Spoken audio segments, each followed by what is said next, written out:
Everybody, Majora Carter. You've got to help people understand that they're a part of the solution. And when they start to feel that way, inspiring, amazing things happen. By the way, any relation? Yeah. Majora Carter founded Sustainable South Bronx to green the ghetto. You go to these elite schools, study fine arts, literature, film. You could have left the South Bronx and you end up back here doing environmental work. Right. No community should have to bear the brunt of lots of environmental burdens and not enjoy some environmental benefits. I imagine this has an awful lot to do with growing up across the street from a crack house when you're a little kid. I watched nearly half of the buildings in my neighborhood burn down. My big brother Lenny fought in Vietnam only to be gunned down a few blocks from our home.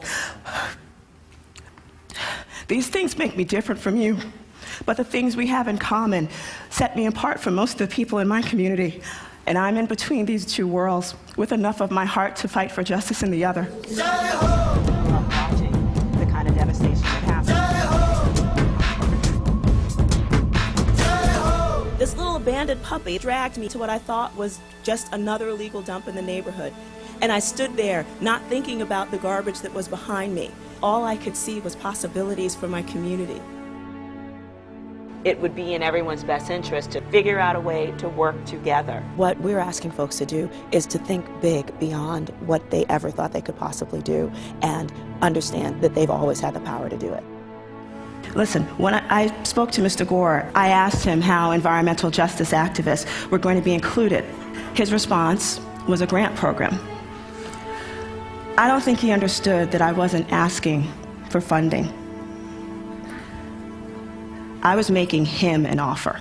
The idea that you could possibly rebuild a place, that you could have a world in which the people that are living there were not involved in the rebuilding is just ludicrous. I have come from so far to meet you like this. Please don't waste me.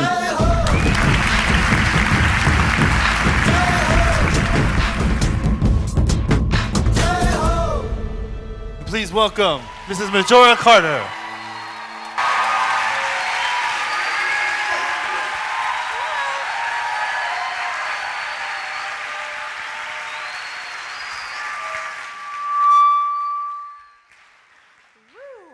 Thank you so much for having me here. And I have to tell you, I love IYF because I don't think any place else would actually have a Peruvian hip hop and Korean mashup, okay?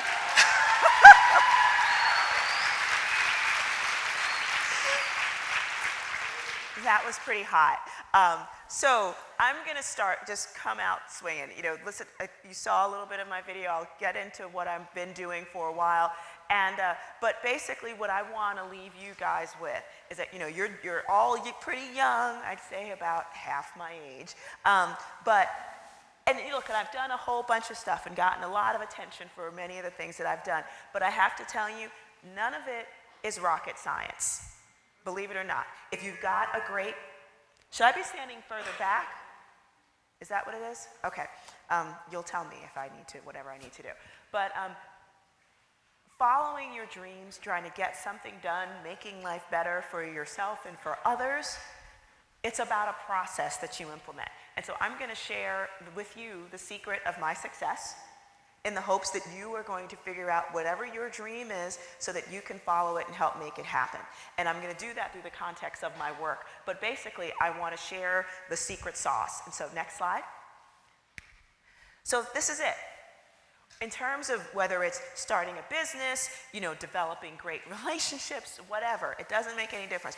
These are the kind of things you have to learn, like from the get-go, and these are the steps that I personally have taken. Maybe it won't work for other folks, but I bet it will. So first thing is, you have to identify your market. You know, what is it that you're trying to sell, be, do?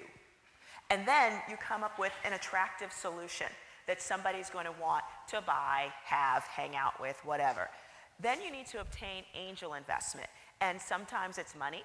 Sometimes it's the blessing, you know, of someone who's a person of significance. And then you try out your model. You launch your beta version. And that's your beta version is your first thing out the box. You do it in terms of with everything else that you have going for you. But you have to start somewhere. It's about developing a project and getting it out there. And then you learn you learn from your projects. And so it's not like you put your beta version out there and then you're done.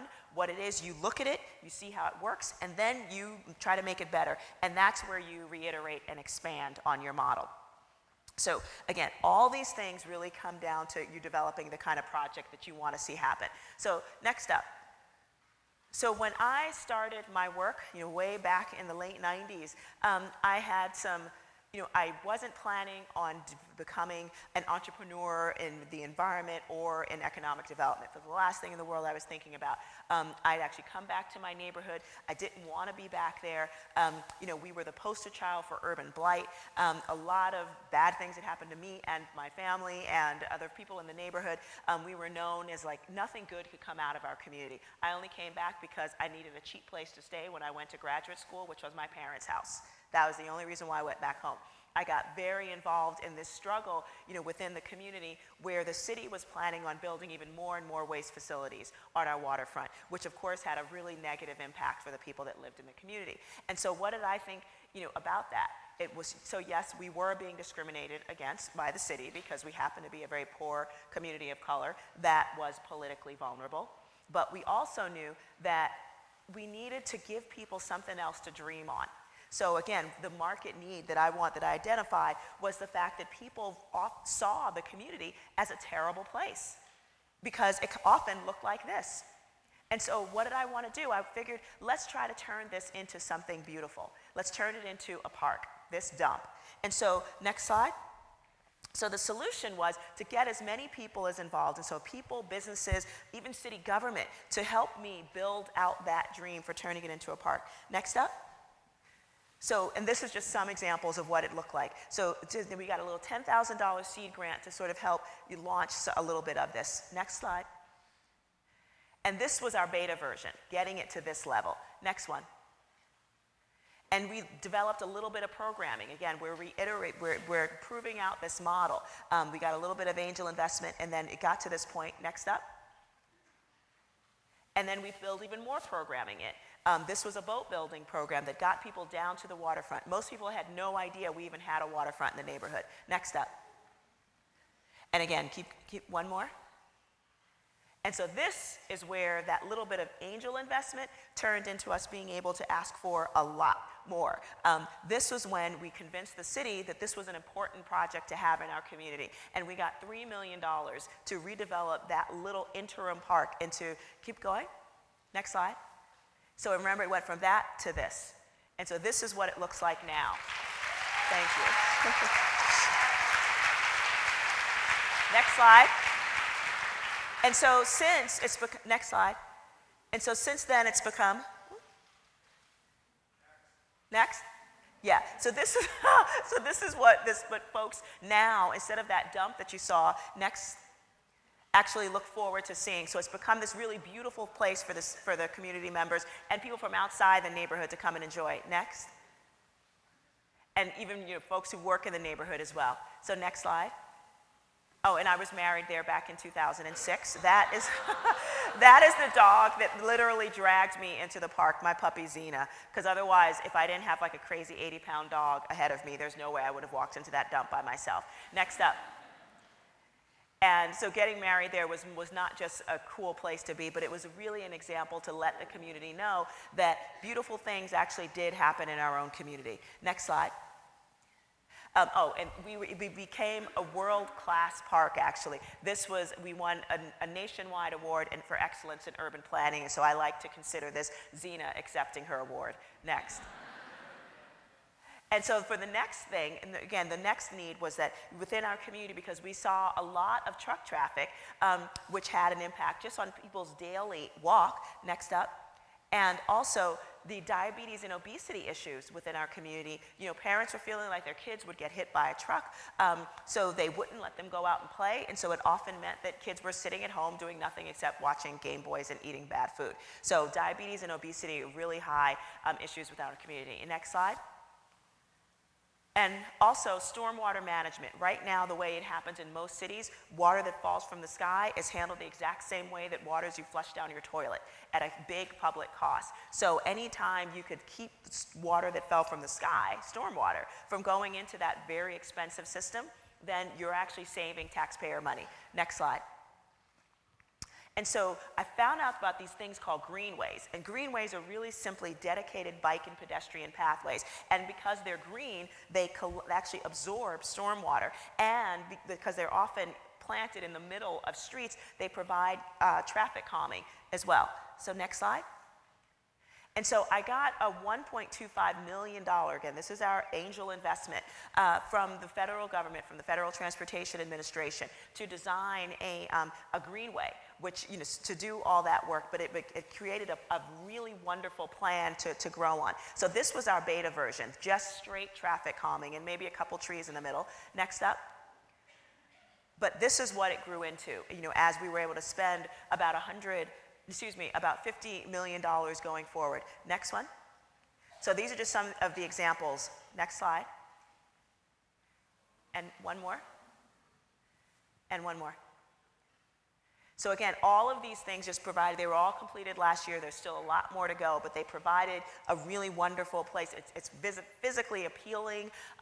It absorbs stormwater. It's a nicer place to be around, and it slows traffic, so a lot less accidents are happening in the community. And next slide. And this one's my favorite one, because what it did was, right now the South Bronx is connected is disconnected from Randall's Island, which is this 400-acre park, like right in the water between Manhattan, Bronx, and Queens, and separated by 25 feet of water. The South Bronx is from Randall's Island. So next slide. So building this little underpass. Next slide. Is going to allow Bronx residents to go along there literally in less than 2 minutes. Next slide. And so they're building this as we speak right now. So again, the need was all those things, and the Greenway itself was a way to expand on it. Next slide. Oh, and this was just another way, a couple of my friends, this was at the Clinton Global Initiative, and the gentleman on your left is Barry Siegel, who made a donation to my group to really help people get prepared for the Greenway coming into the neighborhood. And again, think about the fact that we were a community with very little park space. I mean, we didn't even know we had a waterfront. So the idea of building greenways at the time was something that was so crazy and foreign, we felt that we needed to prepare people for it. And so this funding allowed us to hire, next slide, a couple of young men who went through our job training program, which I'll tell you about in a second, to basically let people know about the community. Again, the need was preparing people for the coming Greenway and how it was going to affect them. So we had these guys out on the street taking care of the few street trees that we had at the time and just they were ambassadors for the coming Greenway. Next slide. So what this gentleman is doing here is pruning a tree. But it's interesting because when they started talking to people about greenways and how they could actually help make the air cleaner, provide opportunities for stormwater management, just make it pretty and physically nicer around, and that trees were a big component of that, people on this block were just like, well, we hate that tree. And folks were like, it seemed like a very strong reaction, but it actually wasn't. Next slide. That tree, because its branches were so low, stopped the flow of light from that, next slide, from this street light over here. And so when Amilca pruned that tree and let the light, what was going on before that, because it was so dark, lots of illegal activity was happening underneath that tree. And so people on the block, connected the tree with the illegal activity and were just like, ugh, we hate that tree. But when Amilca cut the branches down and let light in, then suddenly that kind of crime was exposed. So it didn't happen there anymore. So they became heroes as a result of that kind of thing. So it's called crime, technically the term is called crime prevention through environmental design. It's a big fancy word for pruning a tree. Next slide. But this one is another really interesting thing because obviously you haven't experienced this just yet, but when many people become older, as their bodies become more frail, they tend not to want to be outside. too much. And you know, they sort of get, and it's called social isolation. And actually a lot of young people experience this too, but for different reasons. But when elderly people get it, what it makes them do is literally sort of withdraw from the world, and they stay inside their homes. And so what you want to do is create more opportunities for them to move more safely, because that also provides, you know, that kind of intergenerational community, provides safety and a whole bunch of other things. So this particular tree, again, its branches are really low, but it's right in front of a very well-lit senior citizen center. So what they did was keep the branches low, create seating around this tree so that the old folks that were in the space could come outside and just sit down, you know, during the heat of the day. And what did that provide? It provided them a sense of being with the local community and vice versa. And it also gave them a place to sort of like be those eyes on the street, which is a whole other crime prevention technique. Just having the more people out doing positive things, the more you see crime rates just go down. And so this was another really wonderful example of going through that whole idea as well. Next up, or next one. And so again, when we started doing this particular project, you know, our need was to make sure people knew that the parks were happening, the Greenway was happening, but we didn't have a lot of marketing and budgeting dollars to make that happening. So what we did was we got a line painting machine and just drew a green line that led from the major pedestrian, you know, thoroughfares down into the parks with no explanation. And because basically human beings, when we see a path, we tend to follow it, even if we don't know what it is. That's just the way we work. So it's very strange. So we just put this green line, and I followed people, just like, what's this green line? Where do you think it leads? Let's go follow it. And then at the end of it was a park, and so that was a really cool thing. So we created, you know, that kind of, that attractive solution to get people down to the parks as well. Oh, next slide, I'm sorry. And oh, this was one of my favorite things we did too. So dog poo was an issue. So we put these like little gentle reminders for people to clean up after their dogs, and they were incredibly well regarded, and people followed it too. So it was great. Next slide. Oh, and my favorite thing was that, you know, again, much of our work was about how do you view the neighborhood with different eyes. Because again, there was so much, even though the crime rate in our community had been dropping for a long time, there were lots of people doing really great things. The perception was that this was just a terrible neighborhood with only terrible people living in it. And that absolutely was not true. But on some level, we believed that. I mean, that was one of the reasons why I left the neighborhood, you know, right after high school, because I didn't want to be associated with it either. One of the things that we realized was that we did have, you know, folks that were struggling. And how did we connect them with the kind of changes that were happening in the community to make them feel like they were a part of it and that they could be a part of the change? So we started a program called Bronx Environmental Stewardship Training Program that would allow folks within the community that were looking for jobs to have both a personal as well as a financial stake in the environmental improvement of the local community. So we taught them things like wetland restoration and green roof installation and learning how to clean up contaminated lands, you know, and also urban forestry management. So next slide. And next slide. And they were able to get certifications as a result of it. And next slide. Oh, okay, and next slide. And next slide, so there, that's okay. So, but this is the really important slide because many of the folks that we worked with had what they call technically significant barriers to employment, which meant that they were on social welfare or, you know, just went through this cycle of poverty for most of their lives, or, you know, they were in and out of the criminal justice system, or were totally out but still, you know, had the perception of being an ex-con, which is not an easy thing to be. So we worked with those people, gave them skills, both hard and soft skills. The hard skills meaning like learning how to do, you know, how do you do brownfield remediation and things of that nature. But the soft skills were many of these people actually hadn't had a legitimate job ever in their lives. And so making sure that they understood how do you be a leader, or how do you be a team player? You know, how to make sure that, you know, knowing that you were probably the last hired, make sure that you were not the first fired. You know, little things like how do you make sure you look busy when the boss is around? I mean, stuff like that, things that people who have actually worked, you know, and been in the world of work for a really long time would know, but others who didn't. And so the real the market need was getting employment to people who were traditionally, it was harder for them to find employment. And designing this solution was the way to do it. And the angel investment came in the form of a congressional appropriation just to see if it would even work. And then later on, we were able to actually get the costs down so much so that we were able to train a lot more people. And so we were really excited about that, and the fact that this many people in most job training programs, if there's something along the lines of like 50% that get jobs, that's a big deal. So we were real excited about the numbers that we were able to get. All right, next up.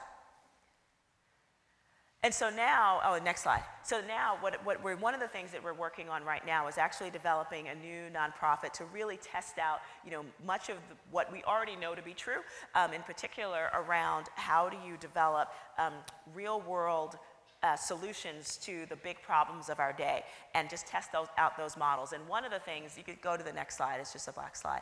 And one of the things that I noticed, I've been traveling around the country. So all the work that I showed you before, I did that when I ran my nonprofit from 2001 to 2008. And then I worked specifically as a consultant for the past 5 years, and I traveled all over the country, actually all over the world, doing speaking engagements and advising folks on how do you make these things, how do you make communities better places to be in, and build partnerships around that. And so, but one of the things that I noticed, in particular around poor communities, and I didn't care where they were, what country, what city, what state, didn't make any difference. One thing I noticed was that in real estate development in poor communities in particular, that there were only two kinds of real estate development in them. There was one, the kind that assumed that if the neighborhood was going to get better, then the real estate would have it that everything would become more expensive. The poor people that were originally there would be displaced and then pushed out as the neighborhood got better. People would bring in their designer dogs, and there'd be cute restaurants, and all the other people would be gone. All over the world this is happening, and especially we're seeing it in parts of New York City. And then the other type is called, what we like to call maintaining poverty level economics, which means that the only thing you see happening in those poor neighborhoods are things that concentrate poverty. So instead of seeing things like financial institutions, like real banks and credit unions happening, instead what you'll find are things like payday loan places or check cashing stores or loan sharks or things of that nature. You'll see plenty of liquor stores as opposed to like good places to buy fruits and vegetables. You'll often see huge amounts of highly subsidized affordable housing, and that's it. And we know the only people who live in super highly subsidized affordable housing are the poor people, period. I don't care, again, what color, what city, what state you're living in, that's what happens. So developing that as a model was just like, it just seemed that we could be a little more creative in terms of how we develop those things in our communities. So one of the things I wanted to do was, how do you create aspirational communities, frankly, like the kind that we had prior to integration in America, which is where you had, before it became legal, it used to be legal to segregate people, in this country. And it technically is illegal now, but it happens all the time. But it actually was on the books. Like, blacks could not live where whites were, right? And so at that time, blacks had to live together, and what you saw were actually economically diverse communities. So it wasn't uncommon for a black doctor to live near, say, a black janitor, because they had to live together, right? And so what would happen there was that there was a sense of aspiration. So the kid of that janitor could actually think of him or herself growing up to be a doctor, because there were examples of that. But if there weren't examples of it, then what'd you see? But what happened here? Integration happened. The more well-to-do folks within the black community tended to leave those communities because they could, and they did, and no one's knocking them for that. But what happened to the communities that were left behind? That was a problem. And so those communities just got poorer, and we saw that happening over the course of the last 40 years. Poverty in America, especially among blacks and Latinos, has absolutely gone. It's not gotten much better. And we're seeing it, as new immigrants come in, it's the same kind of challenge. So how do we use real estate development as a way to help make things change? So, next slide. And so one of the things that I'm really interested in doing is, how to use real estate development as a platform for social, environmental, and economic change.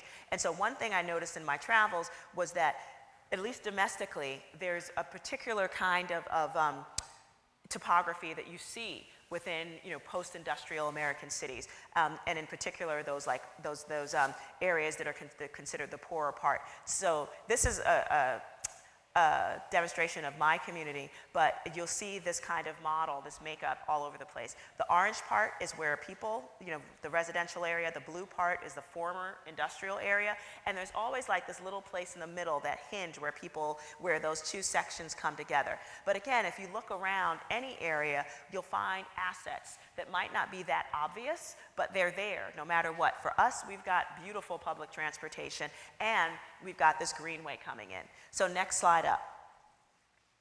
So what we knew was that our market need here was, how do you use that site to increase the level of economic diversity, so that it's not only poor people, but it's also you're bringing in the kind of businesses that make people who probably could move out of the neighborhood want to stay. So we're looking just at that site, that little hinge area, you know, as a place where we can do things like housing, having mixed income housing. So, you know, housing, because I think housing for poor folks should be transitional. Like, I don't think that just because you're born poor, you have to stay poor, but you do have to set up an infrastructure so that people can actually move up and out of poverty within those communities. And the way you do that is through the attraction of different types of businesses and industries, and training people in advance of them so they can actually move into those jobs. So manufacturing is not the same way as, frankly, your grandparents, not so much your parents that it used to be, you know, back in the day, but manufacturing in the 21st century is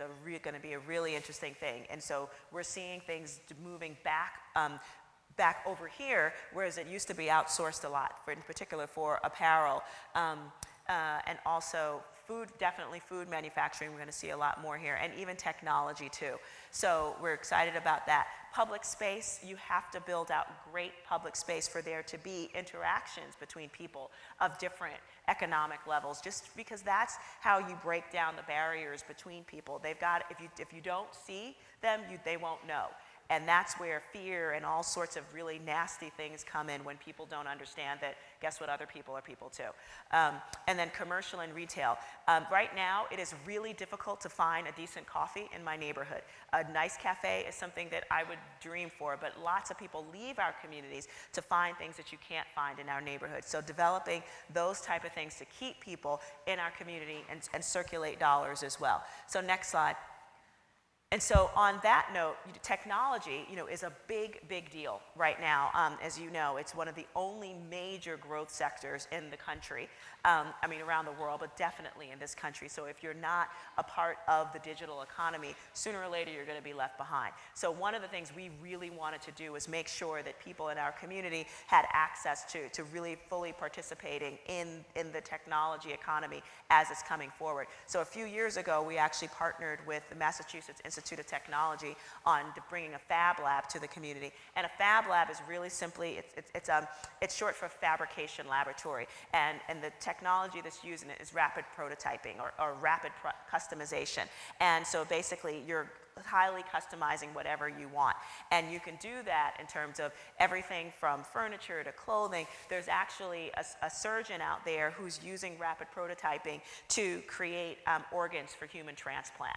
So this is the wave of the future. Now, obviously, you couldn't do this. You couldn't create organs for human transplant and this, but you can do a lot of stuff in it. Next slide. And so we brought this here because we wanted specifically to help our members of our community, in particular young people, really see themselves as creators and inventors in their own right. You know, and I'm from the birthplace of hip hop, so I know we're creative, but we just needed to have opportunities, in particular going forward in terms of the technology economy. So next slide up. So what we did on this particular project is, again, our community was known as a place where there was a lot of folks bringing in waste and other materials. We asked people to sort of be creative in terms of how that was even used. So some young, very enterprising men from the program, next slide up, looked at these pallet boxes and realized that they were made of some pretty good hardwood, but when you ripped them apart, next slide, and lashed them together and created a program to put them through this machine, next slide, you can create this kind of furniture. So this was actually a nice little business, run by some 18-year-olds, within the community. So, and they did pretty well for themselves, from my understanding. So next slide up. And so again, so knowing full well that there was a great opportunity within the local, to really help our communities fully participate in the technology economy, because quite frankly, the digital divide, people are like, in poor neighborhoods, people don't have access to digital. Yes, they do. About 80% of the folks that we spoke to had internet access in their home or on a smartphone. So the question is, but do they have access to really, getting jobs through the internet, understanding how to use technology, to improve their quality of life and things of that nature? That answer was no. So we started our own technology education and entrepreneurship program called Startup Box South Bronx as a way to really help people become producers of technology and thus benefit from it that way, and not just consumers, because that's the easy way out. So next slide. So we actually work specifically with, we did a soft launch of people at a local high school. 14 and 15-year-olds were learning how to code, and they now have their apps on Google Play. So they're learning how to do this. So they're not just consuming somebody else's material, they're selling their own. And so we also started something called the Bronx Tech Meetup, because we knew that there were plenty of people out there who needed, in the Bronx, who were part or wanted to be a part of the technology economy, but didn't know that we can come together. So we started a group to make that happen. And honestly, we thought that we were going to get like 5 people. We didn't really know what we were going to get. Turns out that than the first night that we did it, more than 150 folks came out. Here, next slide. To the event that we had. And we were just thrilled and happy that there was a great tech community within our local community. Next slide up. And this is my co-founder, Tina Shoulders, who runs this awesome program called Exposure Camp, where she exposes teenagers to jobs in the technology industry. So this was our first event. Next slide. And this was one of the programs that was demoed that night, by a young woman who has her own company, and she's like making money doing her thing and using technology as a platform. Next slide. And so this short term, we've got a small space where we're building out programming, and then we're building a Wi-Fi cafe next door to it. Long term, it's this building that we want to totally strip out and turn into, next slide up. Oh, it's in a place that's really important. It's strategically placed within the neighborhood. Next slide. And so we go from that to next. To this, which is going to be an intense co-working and meeting space for folks to be around as well. So next slide up, because we really want to incubate startups and new entrepreneurs, as well as have dedicated youth programming as well. Next slide. And create new opportunities, for us to get involved in all that stuff. So next slide up. But again, it's all about preparing the community to really be full participants. And again, think about this is that hinge area I showed you earlier. Next slide up.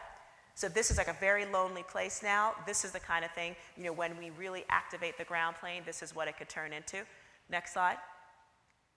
And again, we're not talking about just creating opportunities just to sort of make one nice project. We really want to raise the bar for all the development that happens in those communities like that. So next slide up. So it's not about just one little place, but really expanding, the notion that this is what we can do outward. Next slide. Next slide. And next slide. Because the idea, next slide. Because the idea is we have to start from where we are. Like this, for example, is it's an abandoned rail station. Amtrak actually owned this building. There were tenants in it. They got tired of being a landlord. They kicked people out, and we are now in the process of negotiating a long-term lease for that site to turn it into an arts and entertainment and sort of lifestyle complex. Next slide. And so we commissioned out, young people in the community to actually design, a very quick mural to just enliven the space. Next slide. So the young people worked with a professional artist to conceptualize and then implement and execute the project. Next slide. So, and this was a really important thing that we needed to do with them because, again, connecting people to the world of work and that their efforts could pay off in a really strategic way, we wanted to identify, or help them identify that this was actually something that they could expect. Next up. So designing this attractive solution, that we needed to bring some vibrancy to this place in the short term as we work to create, this really amazing complex in the future. Next slide. Was the market need right now, because we knew that having something closed and abandoned as people came in and left the neighborhood was just not something we could do. Next slide up. And so them working to design this project was a really important component. So there's them working on that. Next slide up. And the folks working to develop that. Next. and next. So again, we went from this, next, to this, and within, hopefully, fingers crossed, a year or so, next up, we're going to go to this, which will have a cafe, live entertainment, a spa, all in this little complex that will become the gateway to the community and allow people, to really develop what they need to see in terms of understanding that there's plenty in the community. And so, next slide. So this is one of my favorite quotes from Dr. King's letter from a Birmingham jail. He was in jail, as he often was, fighting for civil rights. But this particular one, came while he was in the jail. There was a group of white ministers who wrote an open letter, asking him to cut down on the whole integration stuff. And the whole letter is amazing. But this is one of my favorite lines, because this is exactly how I feel about developing strategic approaches to changing our communities. So next slide. And really developing new opportunities for us to think about how do we move ourselves into, next slide. It should be on auto, but if it's not, then that's fine too. Developing into more unique opportunities for us to develop into the kind of whole human beings that will allow us to grow forward.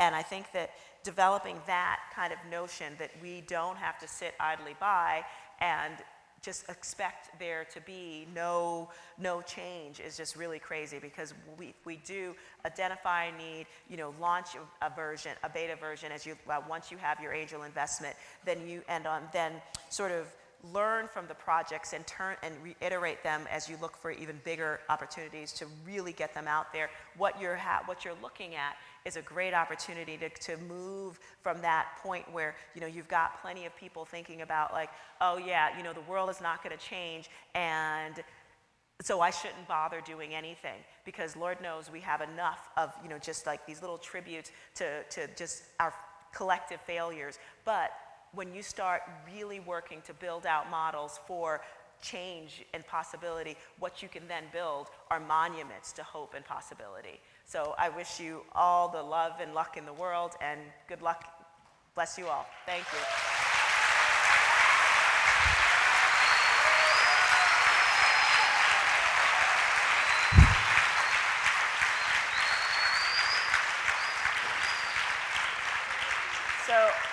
So I think there's time for questions.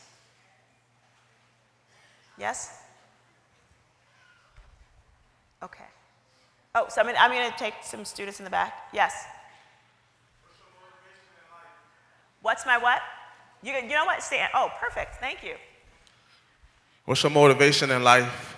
Seeing people, knowing that people's lives can change if they set their mind to it, but I feel like my motivation, is knowing that they can, and I feel like I've been given some tremendous opportunities to support people, and I feel that was the gift that I was given, and I want to use it to help people see it in themselves. Oh, yes.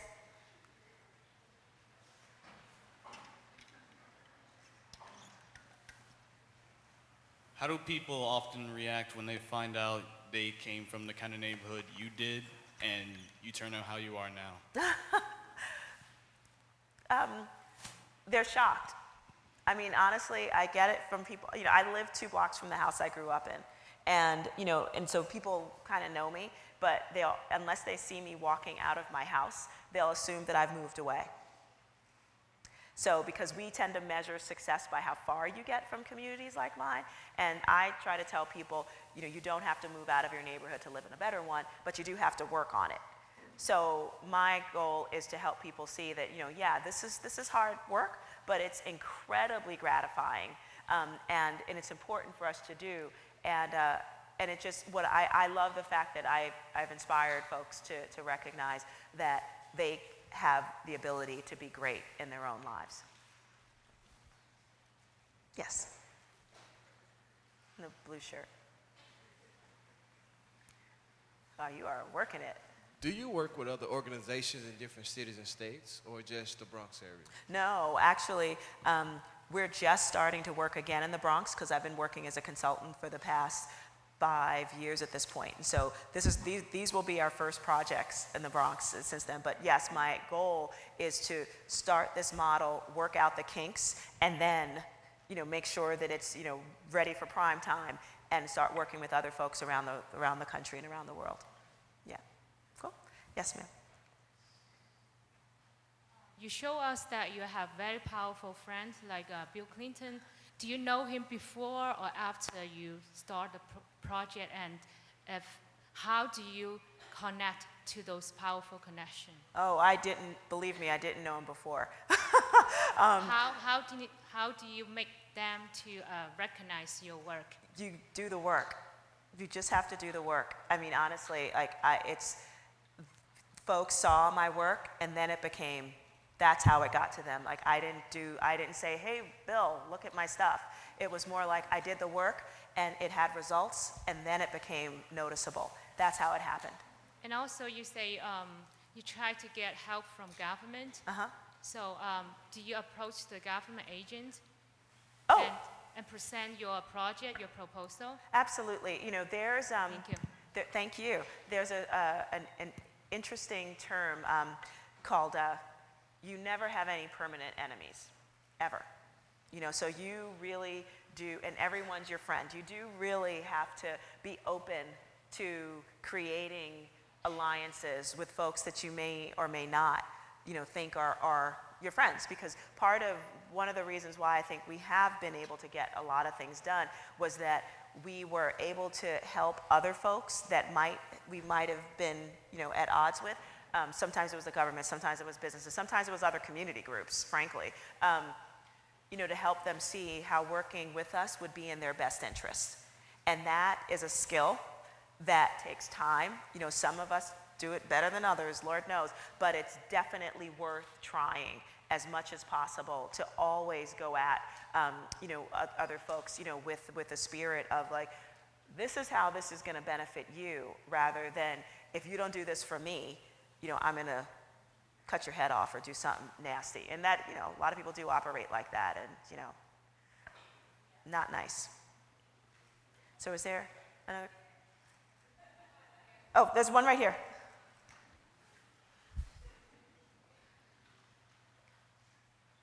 And then, okay, I see you. First, I just want to say I think you're beautiful. As well, around the Bowery area, I've noticed that there's work being done from like Avenue D to the First Avenue around the Bowery area. Is that part of the project? No, not part of mine. I mean, honestly, that's more of like the first type of real estate development that I told you about, which is more like gentrifying and displacing folks. What we're trying to do with our work is prepare people so that they could actually be a part of the positive changes in their community so they can stay. Like that's, in that area, a lot of folks are really upset about the fact that it was this very poor neighborhood. Real estate developers came in, made it really fancy, and was just like, poor people go. And I'm not really interested in doing that. I want poor people to become less poor and be able to be a part of their own communities that they stuck in, when the going was tough. No, I wish. But I would like to see the kind of model that we're working on work down there too. Yeah, cool. And so there's this young woman back there with the orange shirt and like a tan, that's you, yeah.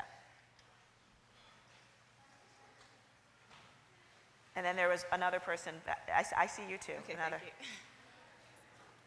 In the blue. Yes, thank you. Okay, you seem to be very knowledgeable about environmental stuff, and most of the work you seem to do is associated with that. Was that a part of your training, or did you study in that area? How do you have an eye for that sort of development? I was a film major in college.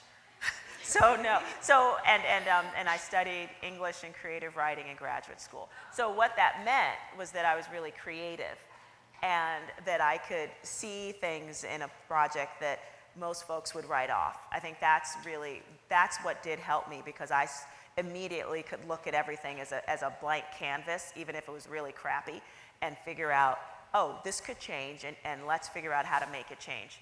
So, that's why I think it's really important, especially for young people, study whatever you want to study.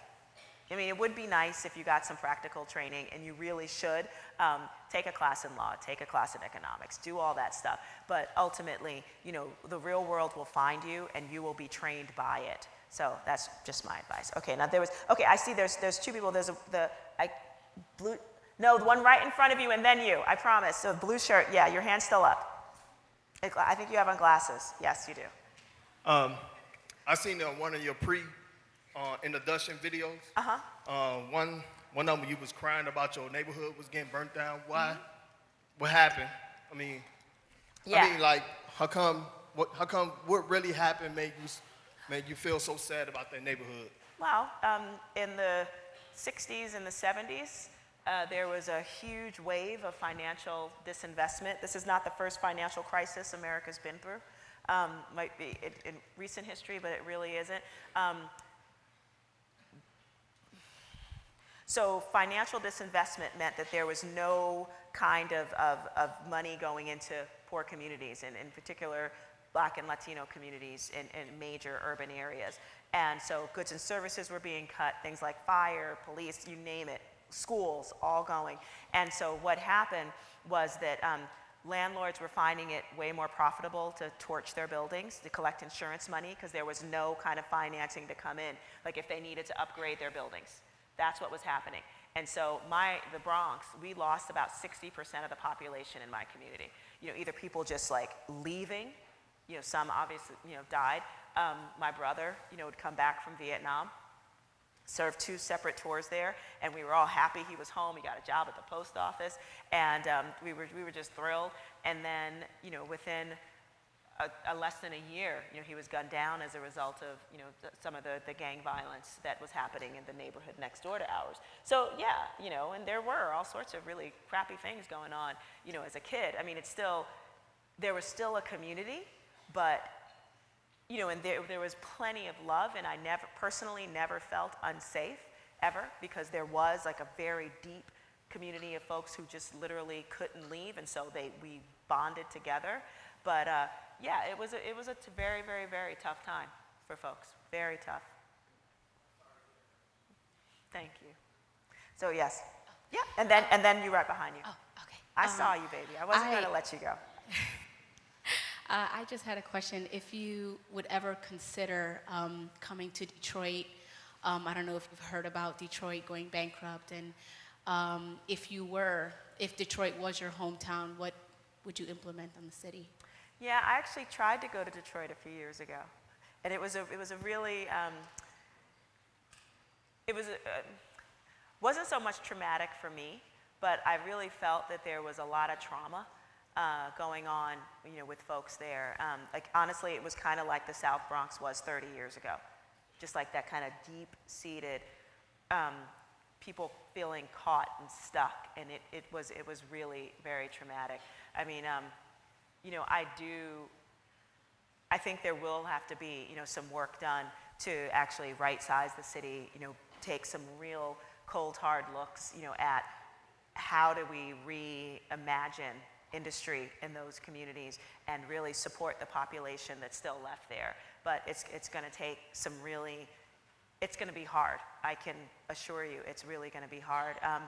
But not impossible, definitely not impossible. There's always been glimmers of hope there. Now the question is, politically, and also within the foundation community, will there be enough support to really put the money and the resources where the people really need it?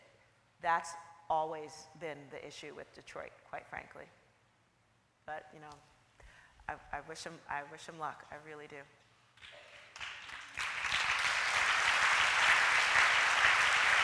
Okay. So, thank you. Oh, yeah. Thank you very much, Ms. Carter, for your wonderful presentation. And I am actually moved to Bronx a year ago. Where? Nearby the zoo and the Oh, botanical okay. So garden. you're way further up than me, but that's okay. Yeah, I 19 noticed. bus.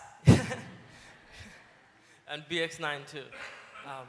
I see a lot of development through your presentation going on and with your project in South Bronx, but I haven't seen any kind of projects development going on near my area, and it's called like West Farms. And when I run around the botanical garden or by the zoo, I see a lot of potentials around that area, but it still looks like I agree. like dumpster and stuff like that. Yeah, I never don't quite understand why, because there is a lot of activity going on literally on the river in that area, because there's the group Bronx River Alliance, which I actually help start, is doing a lot of work there. But as far, I'm not sure of the groups that are active in that community, because it really does take, you know, some folks in those areas to decide that they need to see some change. So, and I really don't know who the groups are in that area. There used to be some folks working up there, but I'm not quite sure who they are at this point. I have seen some of the developments happen by the Fordham University Yeah. area. It's become very clean, but not on the other side. Like Yeah, this and side of exactly. And again, I think that's, you know, or maybe for some reason they've not taken that type of work on, you know, as important. You know, because I'm sure, I know that there are groups up there that work on education and arts. But again, I personally do project-based development and really look outward at all the development that we do, because I think that's, you know, being able to physically change the landscape of a community helps everybody else change everything else. But first, they've got to feel like there can be some change happening within their local environment. And so, oh, okay. Thank you. Thank you so much. Cool. Thank you.